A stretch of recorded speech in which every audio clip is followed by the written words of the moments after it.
তারপরে তার কাছে আরেকটা বড় অফার আসে, আর সেই অফারটা হচ্ছে 2019-এ আমাদের ভাইজান সলমান খানের একটা সিনেমাতে একটা আইটেম সং, স্লো মোশন, আজ কি শাম বড়ি পিকচার হাসিন লাগে।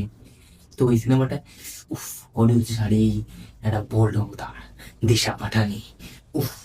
আর তারপরে এই বিউটির বোল্ডনেসটা সবাই বুঝতে পারে, সে নিজেও বুঝতে পারে অবভিয়াসলি।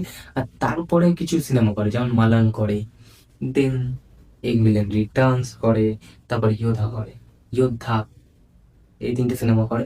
কিন্তু অ্যাক্টিং এ সেরকম কিছু তফাৎ আমরা বুঝতে পারিনি। তো এরপর থেকে ধীরে ধীরে শুরু হয় তার বোল্ডনেসের অবতার, যেটা আমরা এখনো দেখতে পাই।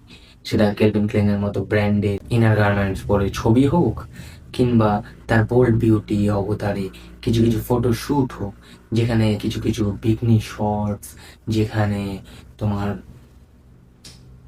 মানে হয় না সেই স্পোর্টস ব্রা আর লেহেঙ্গা পরা ছবি, মডার্ন অবতারে Disha Patani, the queen, the beauty, the boldness sensation and the bikini কন্যা। তো এইরূপে আমরা দেখতে থাকি। আর এরপরেই মানুষ বোঝা শুরু করে যে তার অ্যাক্টিং এ তো সেরকম জোর নেই, সে কেবল সে বোল্ডনেস আর এই বিউটি, এই দুটোকে দিয়ে বলিউডে রাজত্ব করবে। কিন্তু সে কিন্তু একটু অ্যাটেনশন সিকারও।